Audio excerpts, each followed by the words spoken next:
Estamos no capítulo 16 da série O Grande Conflito.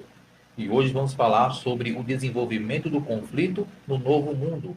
Conforme a história nos apresenta, embora a Igreja Anglicana tenha rejeitado a autoridade da Igreja Católica e dos Papas, mesmo assim, continuou ainda aceitando muitas cerimônias de origem católica. Assim, acabou a Igreja Anglicana seguindo os passos do catolicismo em muitos aspectos. Isso se tornou, na essência, uma espécie de idolatria também. Muitos não queriam mais participar dos cultos da igreja evangélica anglicana, porque estes cultos estavam seguindo costumes que eram contrários à palavra de Deus. Você pode perceber por aqui que a reforma protestante levou as igrejas a se apartarem do catolicismo.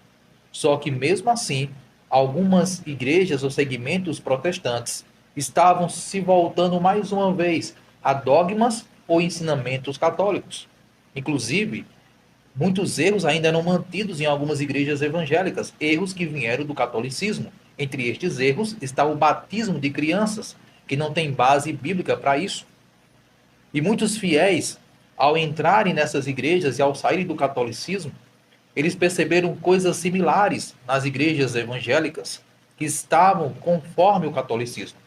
Em especial, a história narra que a igreja anglicana era uma dessas igrejas ou movimentos que tinha saído do catolicismo, mas ainda tinha as suas raízes em doutrinas ou, melhor dizendo, em cerimônias vindas do papado. Muitos fiéis a Deus, que eram chamados de puritanos, decidiram então se afastarem dos cultos da igreja evangélica anglicana, porque eles entendiam que aqueles cultos não estavam agradando a Deus, pois seguia dogmas e doutrinas humanas e não bíblicas. Mas ao fazerem isso, ao se afastarem dos cultos da igreja anglicana, eles também foram perseguidos pela igreja anglicana.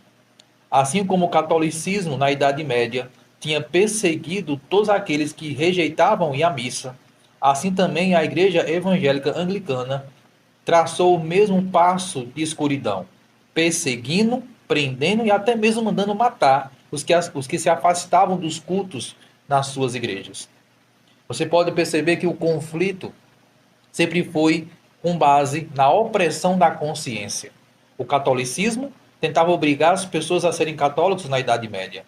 E agora, na Inglaterra, a igreja anglicana também tentava obrigar as pessoas a serem também da igreja anglicana. E os que rejeitavam eram perseguidos, presos e mortos também. Existia um conflito espiritual sendo travado contra a consciência de cada homem e de cada mulher. Você e eu temos o poder de consciência e podemos e devemos ser livres para cultuarmos a Deus, segundo a nossa consciência entende através das verdades da palavra de Deus. Foi por isso que Martinho Lutero e outros reformadores lutaram no início. Só que agora a igreja anglicana não estava seguindo isso, esse princípio da reforma, mas estava também perseguindo os que queriam seguirem a consciência. Muitos foram para os Países Baixos, nas praias desses países, para encontrar refúgio da opressão religiosa e para poderem adorar a Deus sem nenhuma opressão e nem perseguição. Depois, a mão de Deus apontou uma terra que estava além do mar, para que esses puritanos pudessem ali fundar um governo, um país, para que seus filhos pudessem ter a liberdade religiosa e a liberdade de consciência. Esse país que foi fundado foi os Estados Unidos da América. E a ideia era fundar um país onde tivesse igrejas sem papas e governo sem reis. Um país de liberdade civil e liberdade religiosa. Os criadores da Constituição americana reconheceram esse princípio de liberdade. Só que no início não foi assim. Quando o Novo Mundo foi colonizado e ali foi estabelecida uma igreja estatal, também cometeu-se o mesmo erro que tinha se cometido na Inglaterra. Porque a igreja estatal que foi fundada nas Américas também obrigava as pessoas a irem aos cultos. Assim como a igreja anglicana também obrigou na Inglaterra, e assim como a igreja católica também tinha obrigado em séculos passados. Só que levantou-se um homem naquele tempo, Roger Williams. Roger Williams foi contra essa prática de querer obrigar as pessoas a irem à igreja. E ele pregou contra isso. Ele também foi perseguido. Então perceba só o desenvolvimento do conflito. Na Idade Média, a Igreja Católica obrigava as pessoas a serem católicos. Quem rejeitava era perseguido. Na Inglaterra, a Igreja Anglicana perseguiu aqueles que não queriam fazer parte dos cultos. E agora, no Novo Mundo, nos Estados Unidos, está sendo fundado, foi feita uma igreja estatal, e também aqueles que rejeitavam fazer parte dos cultos dessa igreja também eram perseguidos pelo governo. E aí, toda vez, em todos esses momentos, o diabo impôs a religião. A religião não pode ser imposta, mas tem que ser aceita de consciência. Roger Williams, por pregar contra essa opressão, foi perseguido também. Só que com muito esforço e oração, Roger Williams estabeleceu o que se tornou as pedras fundamentais da República Americana.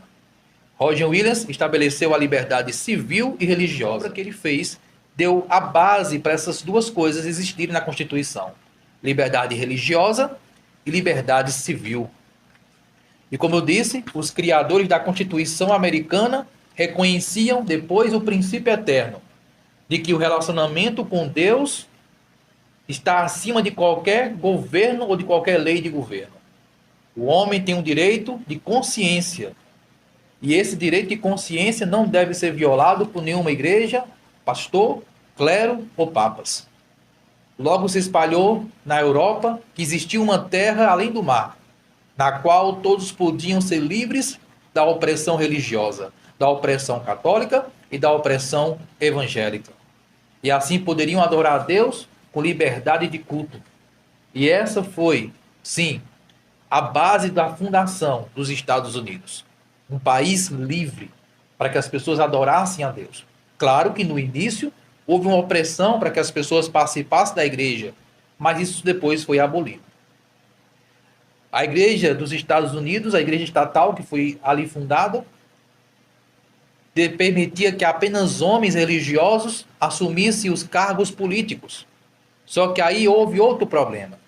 Acabou-se se misturando a política com a religião, o Estado com a igreja.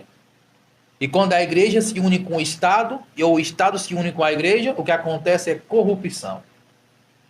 A igreja apostólica se corrompeu quando o Estado tomou conta da igreja. Isso no antigo Império Romano. No tempo da Europa moderna, podemos perceber também que existe hoje, na Europa moderna, um conjunto de religião com Estado. Também não é correto. Na Idade Média, a Europa antiga também tinha a união do Estado com a igreja. E houve também a perseguição religiosa. A igreja não pode estar associada ao Estado. E o Estado não pode estar associado à igreja. A igreja deve ser uma luz para guiar, orientar e aconselhar os líderes políticos. Mas nunca deve ser a mesma coisa, a política e a religião. Toda vez que o Estado se une com a igreja e a igreja se une com o Estado, o que acontece é corrupção da igreja e também opressão do Estado. Esses pioneiros que fundaram os Estados Unidos cometeram esse erro de mesclar Estado com a igreja. E como consequência, a igreja começou a se corromper. E também depois entrou nas igrejas americanas doutrinas sem fundamentos bíblicos, e assim as igrejas estavam corrompidas doutrinariamente. As doutrinas não eram mais conforme os princípios da reforma, que é somente a Escritura. Agora as doutrinas estavam baseadas em ensinamentos humanos e suposições de líderes religiosos. Você pode perceber até aqui que sempre houve, sim, sempre houve, no caminho do grande conflito, no desenrolar do grande conflito, sempre houve opressão religiosa.